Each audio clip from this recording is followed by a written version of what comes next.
This is your Texas Politics State and Local with Dr. Elizabeth Jensen. Hi, so this is probably the first time that I'm showing off this machine, and what it is that's my baby right there, and I built it myself, very excited. And so I want to talk a little bit about Texas politics and what a pretty different kind of place that we've got. So, for example, in Harris County, we have the longest ballot in the country. And I wanted to kind of show you really quick what that looks like. So I'm going to flip the camera view around. So I'm going to show you a little bit around the Referee Pack website. Brought up the screen here. The first recording that I did of this wasn't that good, and so we're going to go at this a different way. I named this folder Katie because one of the cats named Katie decided to walk across my keyboard and created a folder, so that's not got anything in it yet, but if she creates any documents, we'll stick them in there too. Sweet kitty. Alright, so the website is refpack.org. I've used a private browser because I really don't like how tracking software works, and so I just try to encourage that cookies go away as soon as I shut down my browser. Now, Texas voting information. If you click here, you go into Texas. I would like the idea of spreading this out into states, but there's a money flow requirement because of the amount of time that would take, and or a lot of volunteers, but once again, you need money in order to coordinate them.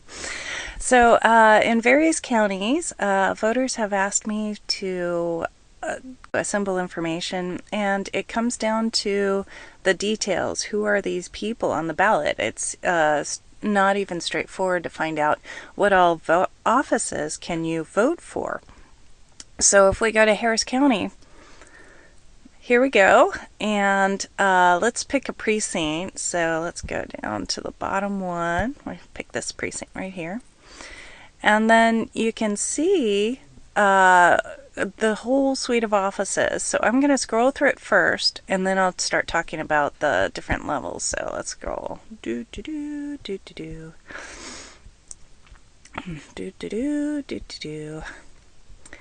Now, you might notice that most of these are judges, and the last count that I had was maybe around 130 different judge positions that we were supposed to elect.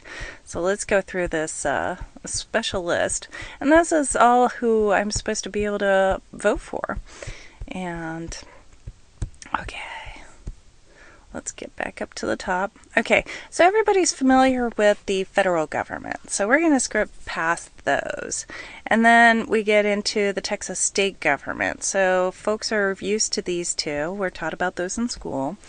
And then there's the governor, which we know about. Now, sometimes people don't realize that the governor and the lieutenant governor don't run on the same ticket like the president and vice president. They are separate offices. The lieutenant governor has recently popped up into the news several times, as well as the attorney general.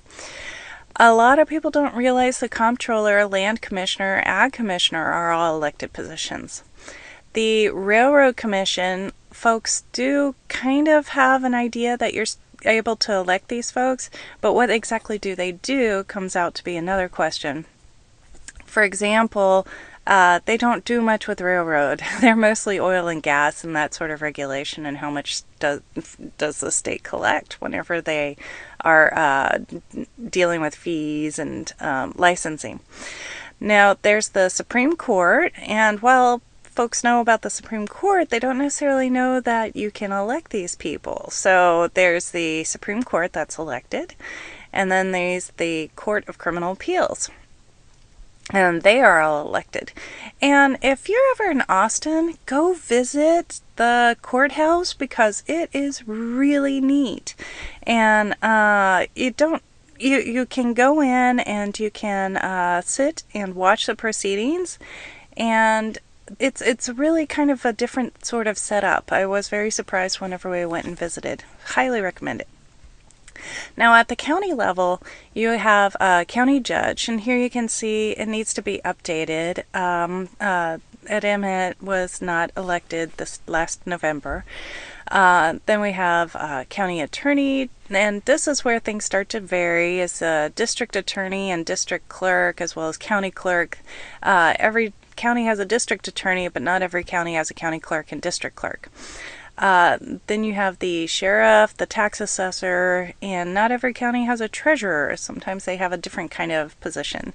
And so all of these things are electable. And there's one county where there's a surveyor that is elected, and it doesn't even pop up on their website that this is an elected position. So you learn these things gradually as you go through the ballot year after year, because on 2, 4, 6-year cycles they pop up and you say, hey, there's another position. How surprising.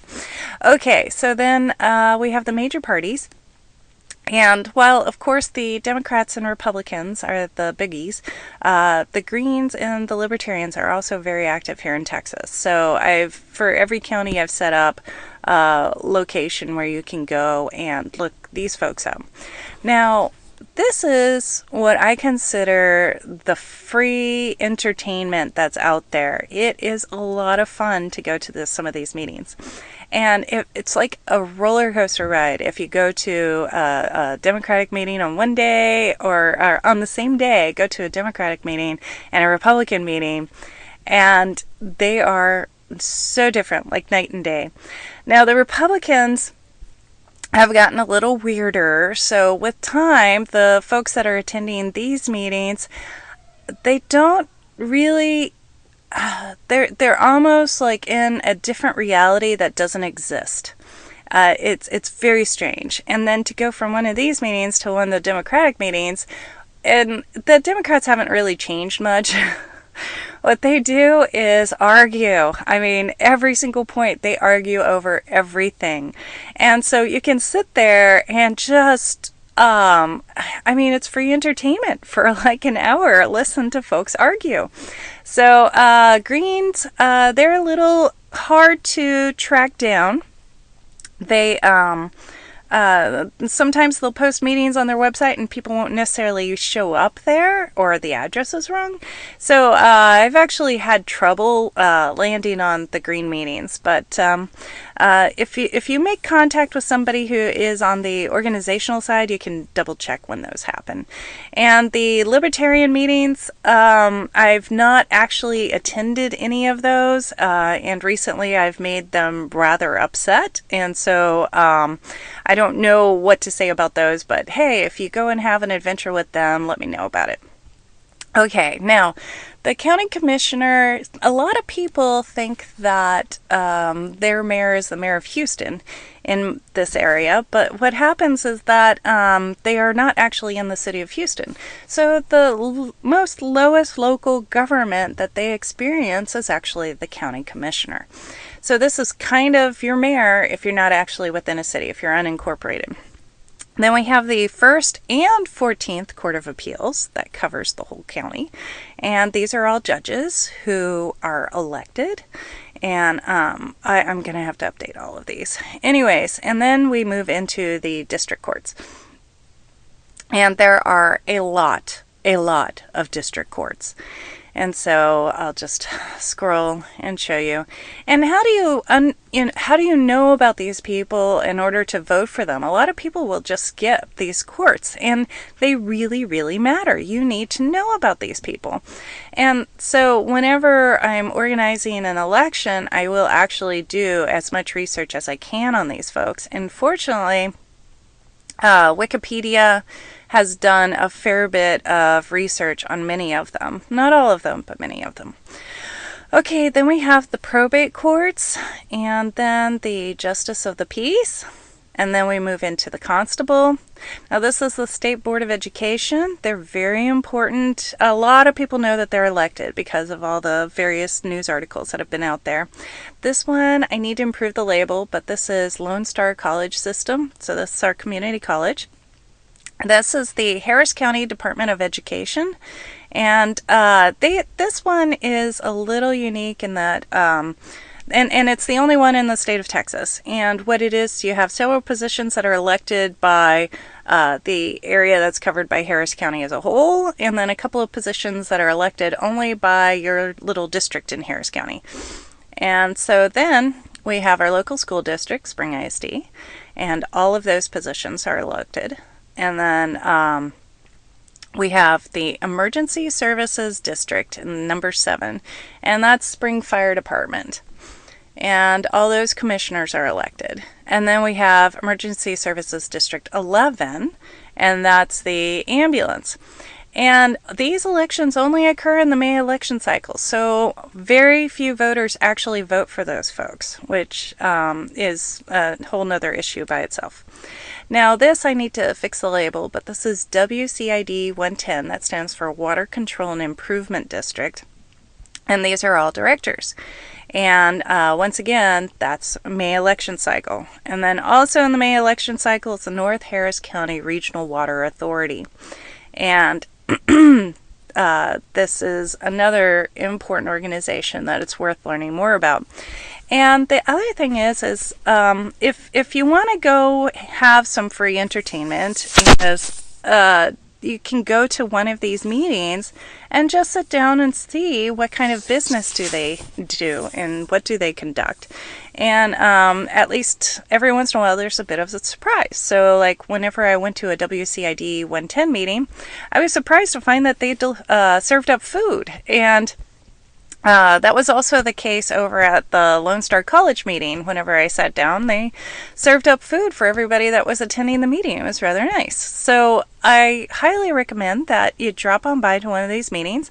Of course, the county commissioners meeting, they do not serve up food, and it's a little harder for free entertainment because they'll hold it in the middle of the day. So somehow you've got to like take a day off in order to attend one of their meetings. So it kind of varies depending on what exactly they do.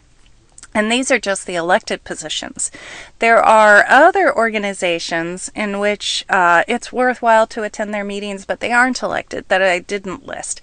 And that would include Houston Port Authority, Houston Metro. Let me think. I believe that's it for this particular location, but it's always kind of a surprise whenever you find a new organization that is actually collecting taxes in your area. Now, in order to see how elections turned out, except for the latest runoffs, I have them all posted here. And what you do is you go to the results, and each button goes to all the results that are posted. And so you can see the general election, here's all the different races, and then you can go to a specific county.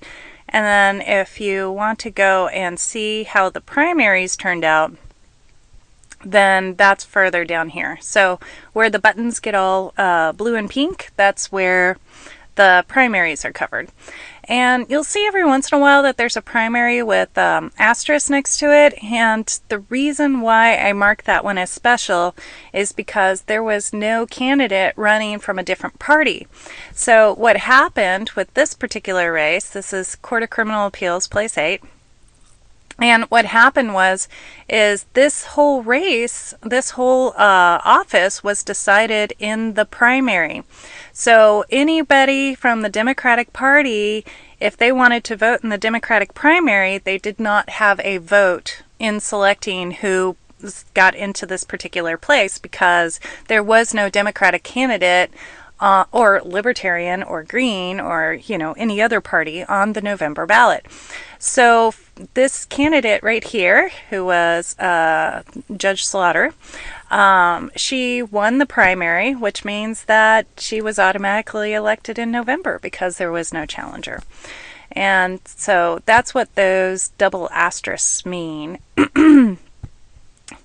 And you can see all of those different races here on the list. Okay, and then this is the May special districts. This is not a complete list because special districts are particularly challenging to cover. For one of the issues is that they don't have to tell the county registrars that they're having an election.